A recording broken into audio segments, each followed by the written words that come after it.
En cas de contrôle routier, conduire sans ceinture de sécurité entraîne la suspension du permis de conduire, réponse A. Une contravention de 4e classe, réponse B. Un retrait de points sur le permis de conduire, réponse C. Une immobilisation du véhicule, réponse D.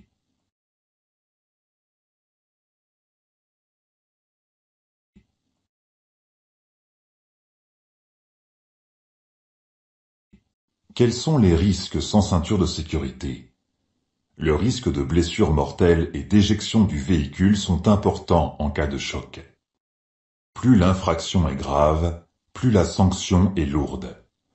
Le non-port de la ceinture de sécurité est sanctionné d'une amende de 4e classe et d'un retrait de points du permis de conduire. Bonne réponse, B et C.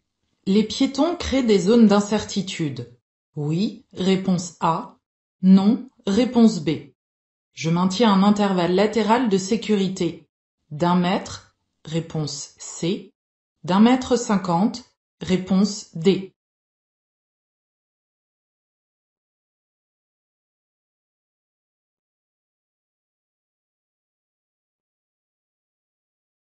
Quels sont les risques lors du dépassement d'un piéton? Ce type d'usager est imprévisible. Que va-t-il faire? C'est ce que l'on appelle une zone d'incertitude. Pour le dépasser, je garde le pied devant le frein et je maintiens un intervalle latéral d'1 mètre avec lui en agglomération. Bonne réponse, A et C. Suite à un choc à 50 km/h, les chances de survie d'un piéton sont d'environ 10%, réponse A, 20%, réponse B, 50%, réponse C, 75%, réponse D.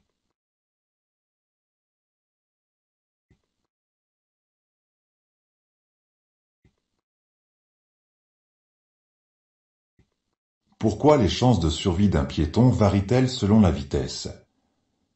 On pourrait prendre comme comparaison un œuf cru contre une table. En gros, plus l'œuf tombe de haut sur la table, plus les séquelles sur l'œuf sont importantes. Ainsi, lors d'un choc avec un véhicule, les chances de survie d'un piéton sont de 20% à 50 km/h. À 30 km/h, les chances de survie sont de 90%. Bonne réponse, B. Parler à une victime en attendant les secours la rassure. Oui, réponse A.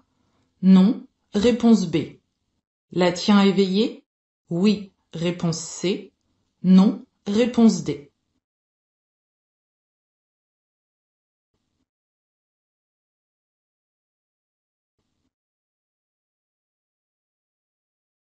Pourquoi dois-je tout faire pour que la victime reste consciente? Les secours ne pourront pas connaître les douleurs, les difficultés ou les traitements médicamenteux de la victime. Le fait de lui parler la rassure. Elle n'est pas seule. Les secours vont arriver pour l'aider. Bonne réponse, A et C. L'action répétée de l'accélérateur dans un bouchon augmente la pollution. Réponse A. Favorise un démarrage rapide. Réponse B. Diminue les risques de calage. Réponse C.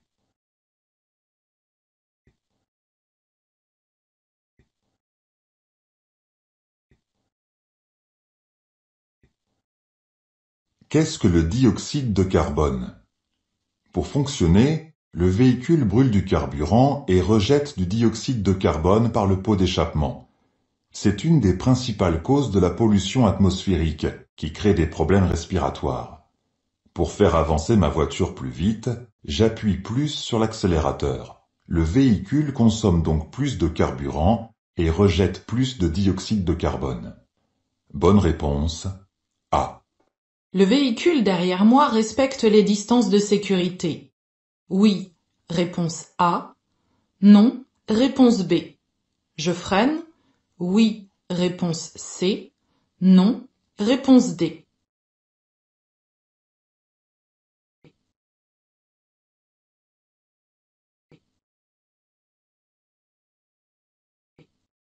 Quelle est l'utilité des distances de sécurité? La distance de sécurité à maintenir entre deux véhicules permet d'éviter une collision, face à un ralentissement brusque par exemple. Elle comprend la distance parcourue pendant le temps de réaction, de 1 seconde en moyenne, et 1 seconde de marge de sécurité. L'usager qui me suit est beaucoup trop près. Je ne vois même pas sa plaque d'immatriculation. Bonne réponse, B et D. Pour choisir un siège auto adapté à mon enfant, je prends en compte sa taille, oui, réponse A, non, réponse B. Son poids, oui, réponse C, non, réponse D.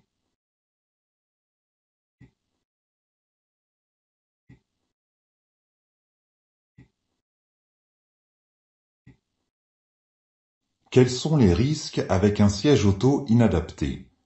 En plus du fait de ne pas être confortablement installé, l'enfant risque de ne pas être bien maintenu en cas de choc ou de ralentissement brusque.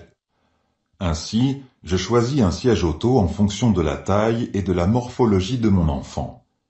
La ceinture doit être posée sur son épaule. Le siège doit pouvoir résister à un certain poids. Bonne réponse, A et C. La vitesse est limitée à 50 km/h à partir du panneau. Oui, réponse A. Non, réponse B. Le panneau de limitation de vitesse concerne la voie de circulation de droite, réponse C. Ma voie de circulation, réponse D.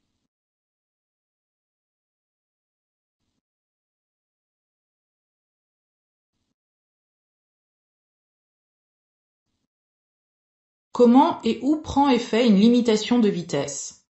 En règle générale, les panneaux d'interdiction prennent effet à hauteur du panneau et jusqu'à indication contraire ou jusqu'à la prochaine intersection rencontrée. Placée immédiatement à ma droite, l'interdiction s'applique uniquement à ma voie de circulation. Bonne réponse, A et D. En cas d'accident, le port de la ceinture réduit le risque corporel. Oui, réponse A. Non, réponse B.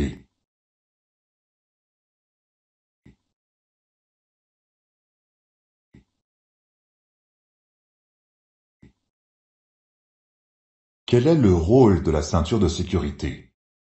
Elle protège du choc d'un accident et du risque d'éjection du véhicule. Même à faible vitesse, un choc sans ceinture peut être mortel. Donc, en plus d'éviter des conséquences mortelles, la ceinture empêche l'occupant en cas de choc de heurter l'obstacle devant lui, volant, tableau de bord ou siège avant. Les blessures corporelles sont alors limitées. Bonne réponse, A. Les feux de brouillard avant sont obligatoires, réponse A, facultatif, réponse B. Je peux les utiliser en cas de forte pluie.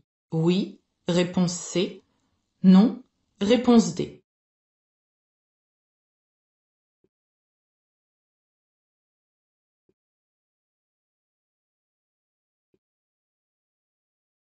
À quoi servent les feux de brouillard avant?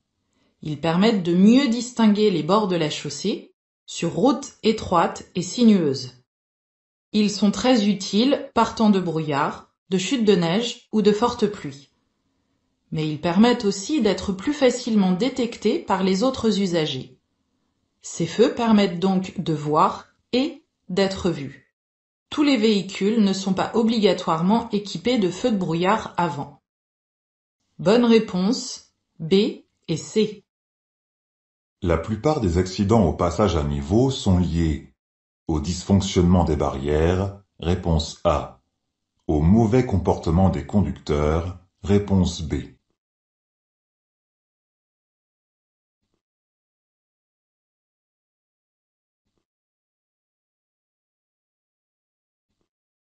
Quels sont les risques à un passage à niveau?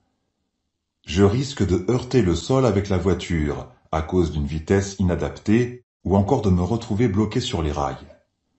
Plus d'une centaine d'accidents a lieu tous les ans à un passage à niveau en France.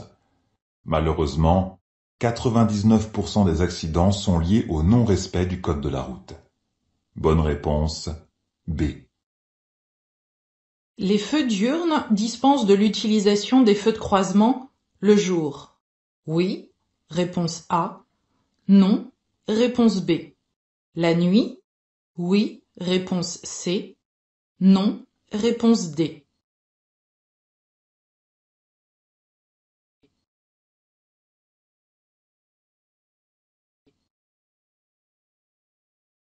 Qu'est-ce que les feux diurnes?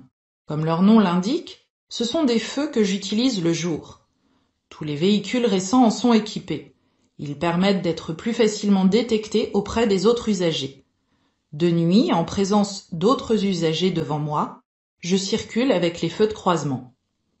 Bonne réponse A et D. Cette commande permet de régler le rétroviseur intérieur, réponse A. Le rétroviseur extérieur droit, réponse B. De contrôler l'angle mort. Oui, réponse C. Non, réponse D.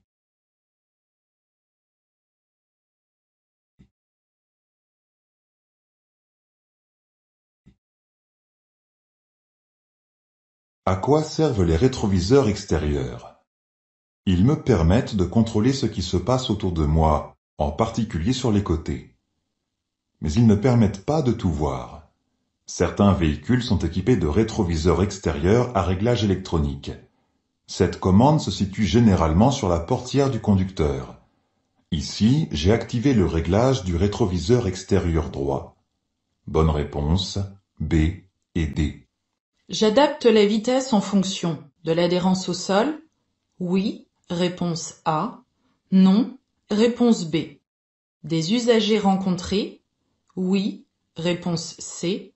Non, réponse D.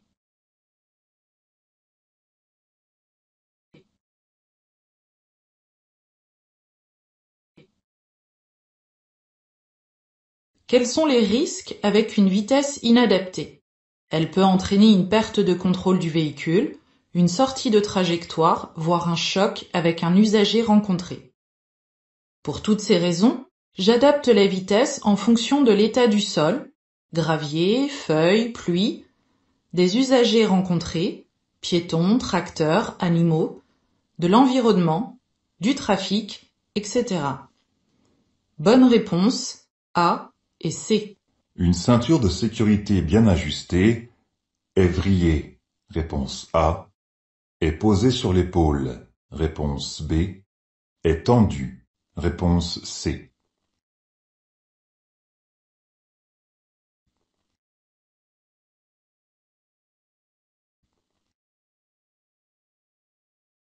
Quels sont les risques avec une ceinture de sécurité mal ajustée? Elle ne m'empêche pas, en cas de choc, de heurter le volant, par exemple. Je la règle, si besoin, en hauteur, pour qu'elle soit posée sur mon épaule. Je vérifie qu'elle est bien à plat. Et enfin, après l'avoir attachée, je l'ajuste en plaçant la sangle abdominale sur les os de mon bassin et je la serre. Bonne réponse, B et C. Ce panneau indique un lieu-dit, réponse A, un lieu d'intérêt touristique, réponse B. La vitesse est limitée à 90 km/h, réponse C. Je ralentis, réponse D.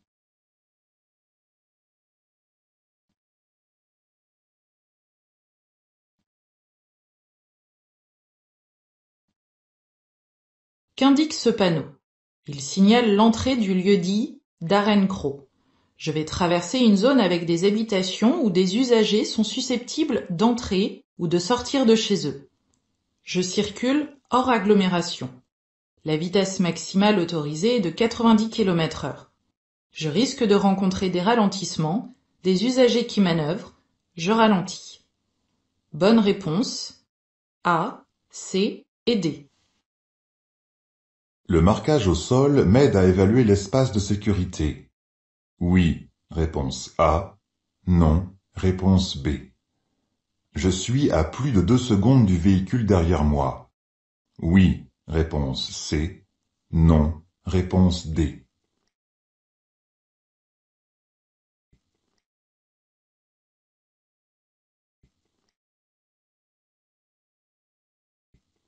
Comment évaluer l'intervalle de sécurité? Il existe 3 façons de vérifier si l'intervalle de sécurité est suffisant.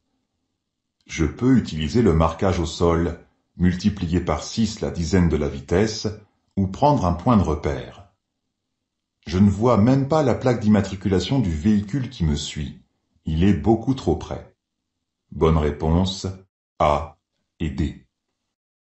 Je vais tout droit. La principale zone de danger à surveiller est l'intersection au feu, réponse A, le virage à droite, réponse B, le rétroviseur intérieur, réponse C.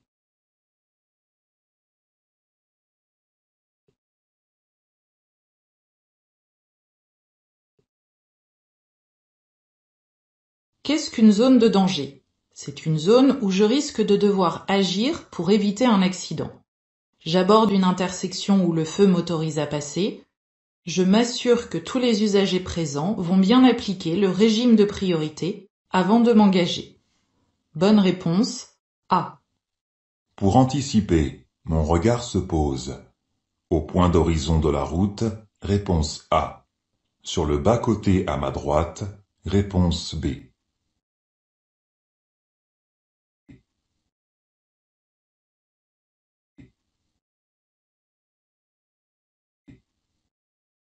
C'est quoi anticiper? C'est prévoir ce qu'il va ou peut se passer. Pour avoir un maximum d'informations, je regarde le plus loin possible. Si je regarde au point d'horizon de la route, je vois tout ce qui se passe dans la zone devant moi. Je peux adapter facilement mon comportement. Bonne réponse A. Je circule sur une route prioritaire. Oui, réponse A. Non, réponse B. À l'intersection, les usagers de droite peuvent rencontrer un stop, réponse C, un céder le passage, réponse D.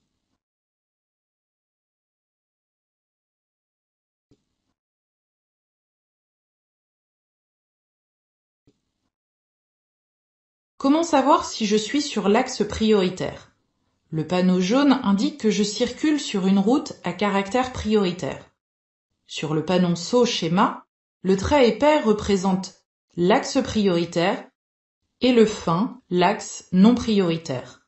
Je me situe toujours en bas du panonceau. Je suis donc sur la route prioritaire. Les usagers venant de droite rencontrent un stop ou un céder le passage. Bonne réponse A, C et D. Pour connaître le type de carburant d'un véhicule, je consulte le certificat d'immatriculation du véhicule. Réponse A. Je regarde dans la trappe du réservoir. Réponse B.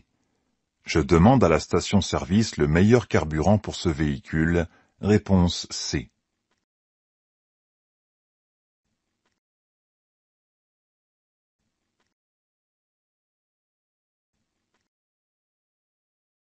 Que se passe-t-il si j'utilise le mauvais carburant?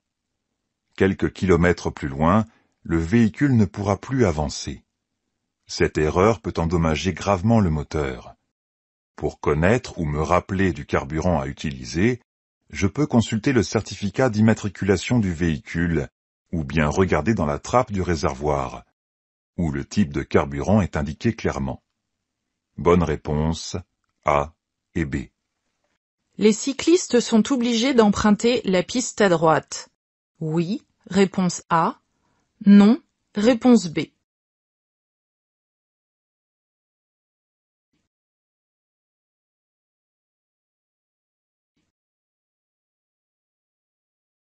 Comment savoir si la signalisation conseille ou impose l'utilisation de la piste? C'est la forme du panneau qui l'indique. Les panneaux carrés bleus donnent un conseil, les ronds imposent. Le panneau qui s'adresse aux cyclistes est carré, c'est une piste cyclable conseillée. Bonne réponse B. L'arrêt à droite, le long de la chaussée, est autorisé en face dans la situation 1. Oui, réponse A. Non, réponse B. Dans la situation 2. Oui, réponse C. Non, réponse D.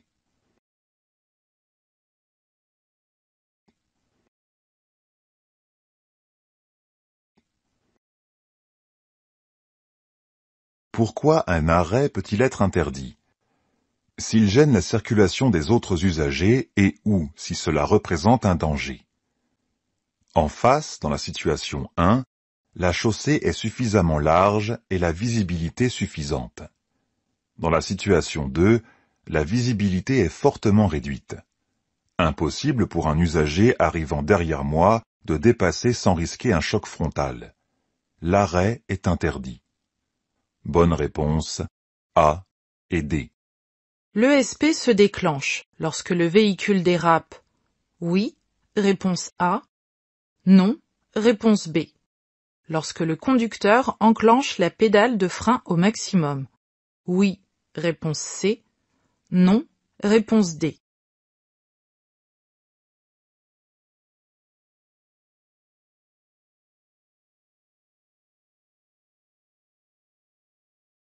À quoi sert l'ESP?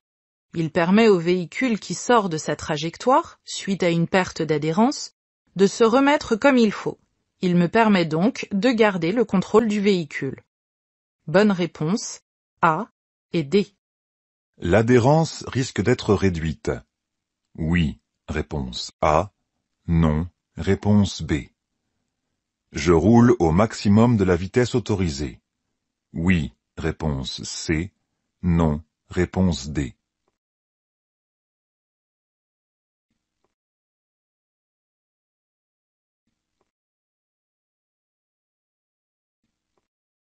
Quels sont les risques? La route est étroite et sinueuse. Le croisement risque d'être difficile. De la neige borde la chaussée, voire est présente sur la chaussée. Je risque de perdre l'adhérence au sol à cause de plaques de verglas masquées. J'adapte l'allure. Hors agglomération, la vitesse est limitée à 90 km/h, mais il est plus prudent de ralentir pour agir plus facilement en cas de difficulté. Bonne réponse A et D. Je passe, réponse A. Je m'arrête, réponse B. Je cède le passage, réponse C.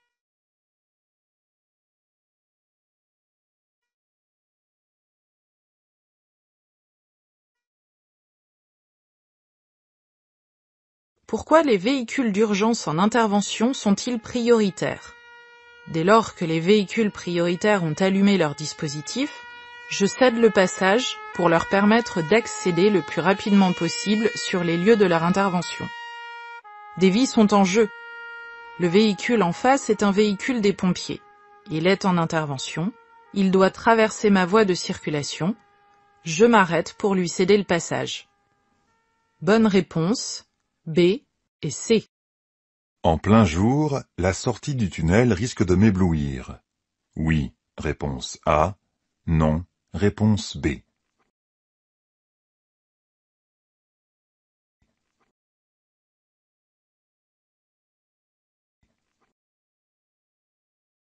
Quels sont les risques à la sortie d'un tunnel? De jour, la sortie de tunnel peut m'éblouir. L'éblouissement entraîne un effet trou noir pendant plusieurs secondes. Le risque d'accident est alors important. Pour limiter les risques de l'effet trou noir, je réduis l'allure. Je peux aussi mettre mes lunettes de soleil ou baisser le pare-soleil. Bonne réponse A. Je peux immédiatement dépasser le véhicule de police. Oui, réponse A. Non, réponse B.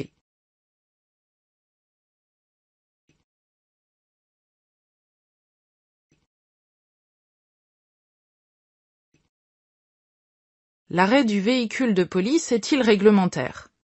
Non, il est interdit de s'arrêter derrière des usagers stationnés en bataille. Des cyclistes arrivent en face, je ne dépasse pas pour l'instant. Bonne réponse B. Des pneus sous-gonflés m'exposent à un risque. D'aquaplanage, réponse A. D'éclatement des pneus, réponse B. De blocage des roues, réponse C.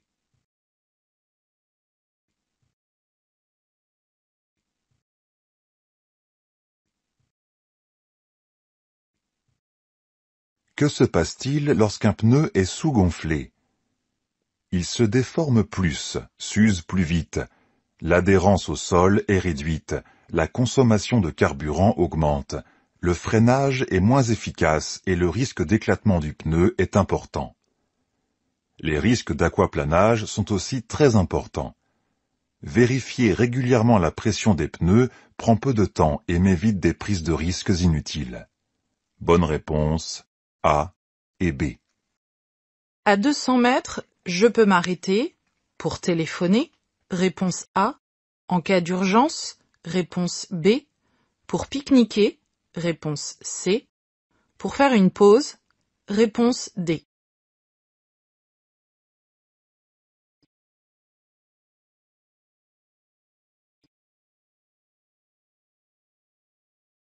Qu'indique la signalisation? Il signale à 200 mètres un emplacement d'arrêt d'urgence. Comme son nom l'indique, je ne pourrai m'y arrêter qu'en cas d'urgence, panne, malaise, etc. Je peux me reposer, pique-niquer ou encore téléphoner sur des aires de repos ou de service. J'en profiterai pour me détendre et prendre un café. Bonne réponse, B. Le taux de rejet de dioxyde de carbone, CO2, d'un véhicule est indiqué sur le certificat d'immatriculation. Oui, réponse A. Non, réponse B. Sur l'étiquette énergie, un véhicule classé A indique un véhicule plus propre qu'un véhicule classé E. Oui, réponse C. Non, réponse D.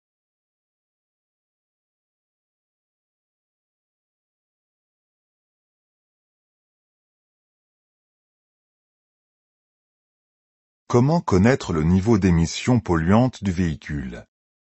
L'étiquette énergie sur les véhicules neufs en vente et le certificat d'immatriculation indiquent ce type d'information.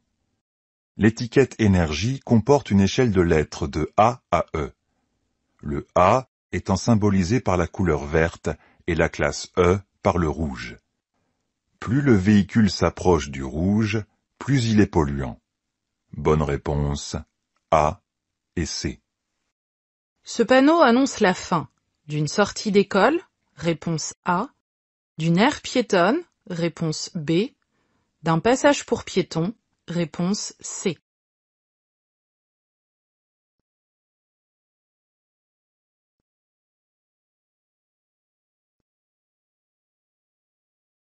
Qu'indique ce panneau? La sortie d'une aire piétonne. Cette zone était réservée à la circulation des piétons. Ils y étaient prioritaires face aux véhicules ayant l'autorisation d'y circuler, dessertes locales, livraisons, etc. Les règles de circulation générale s'appliquent de nouveau. Bonne réponse, B. L'assistance au freinage d'urgence, AFU, permet de bloquer les roues, réponse A.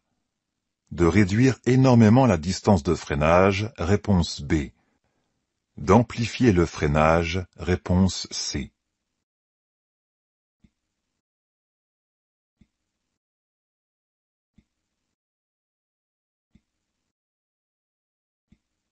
C'est quoi l'AFU?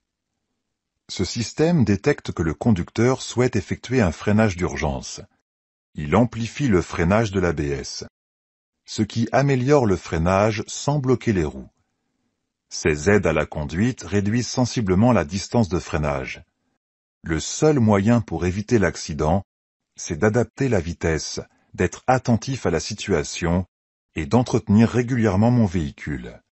Bonne réponse, C. Lorsque je mets ma ceinture de sécurité, je veille à ce que la sangle passe sur mon épaule, réponse A, contre mon cou, réponse B. J'attache ma ceinture après avoir mis le moteur en marche, réponse C. Avant d'avoir mis le moteur en marche, réponse D.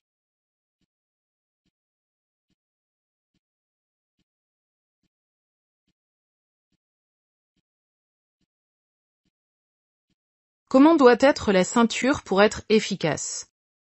La sangle doit être bien à plat, sur mon épaule et sur les os de mon bassin. Pour être sûr de ne pas glisser sous la ceinture, je la serre bien.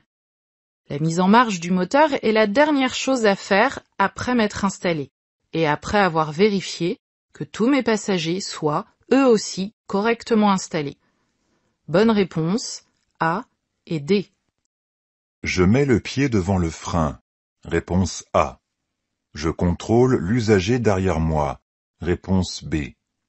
Je contrôle le véhicule en face. Réponse C. Je contrôle à droite. Réponse D.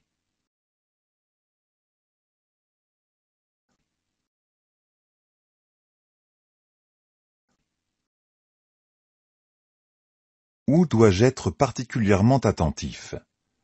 J'aborde une priorité à droite où la visibilité est réduite. L'usager qui me suit est très près. Le risque d'accident est important si je ne suis pas suffisamment vigilant. Je ralentis, garde le pied devant le frein et cherche des indices. Je peux faire un léger rappel de feu stop pour signaler le danger à l'usager qui me suit. Bonne réponse A, B et D. Le risque de verglas dure toute l'année. Oui, réponse A. Non, réponse B. Je circule à 90 km/h. Oui, réponse C. Non, réponse D.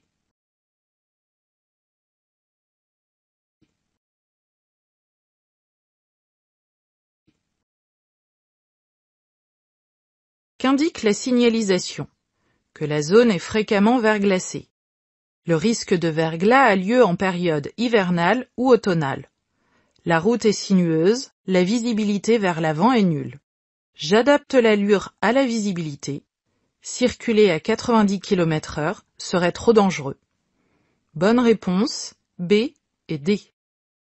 Mon alcoolémie peut être contrôlée à tout moment. Réponse A. Uniquement suite à un accident mortel. Réponse B. Le refus de se soumettre au contrôle d'alcoolémie entraîne un retrait de 6 points. Réponse C. Un retrait immédiat du permis de conduire. Réponse D.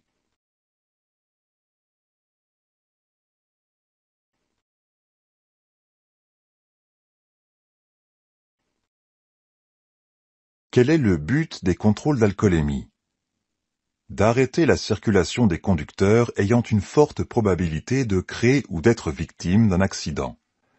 Les forces de l'ordre peuvent procéder à un contrôle d'alcoolémie à tout moment, même en l'absence d'infraction. Refuser de s'y soumettre entraîne une forte amende, un retrait de 6 points, une peine d'emprisonnement, la rétention immédiate du permis, etc. Bonne réponse A, C et D. En montagne, faire chauffer le moteur 5 minutes avant de partir permet au véhicule de mieux fonctionner au démarrage. Réponse A. Pollue l'environnement. Réponse B.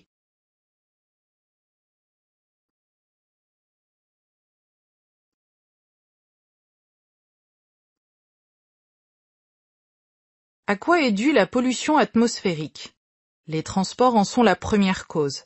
Pour fonctionner, les véhicules consomment du carburant et rejettent du dioxyde de carbone, CO2, ce qui peut entraîner des maladies respiratoires. On parle de santé publique. Si je suis obligé d'utiliser ma voiture, j'essaie de réduire l'impact de mon déplacement, j'adopte une conduite souple, j'évite les arrêts inutiles, je ne fais pas chauffer mon véhicule l'hiver, etc. Bonne réponse B. Délit de fuite lors d'un accident corporel peut entraîner une peine de prison de 3 ans, réponse A. Une amende de 75 000 €, réponse B. Une perte de 4 points, réponse C. Une perte de 6 points, réponse D.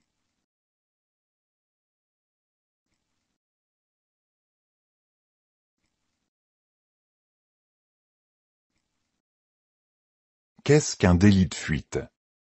C'est quand un conducteur refuse d'être identifié alors qu'il est conscient d'avoir causé un accident ayant entraîné des dommages matériels et corporels. Les sanctions sont à la hauteur de l'infraction.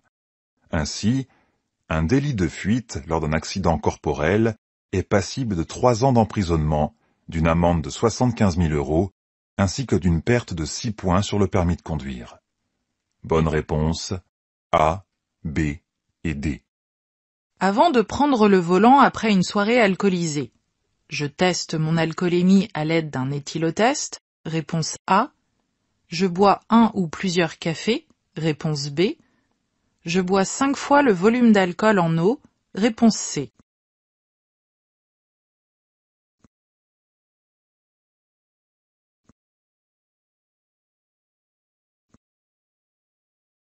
Comment faire pour baisser mon alcoolémie?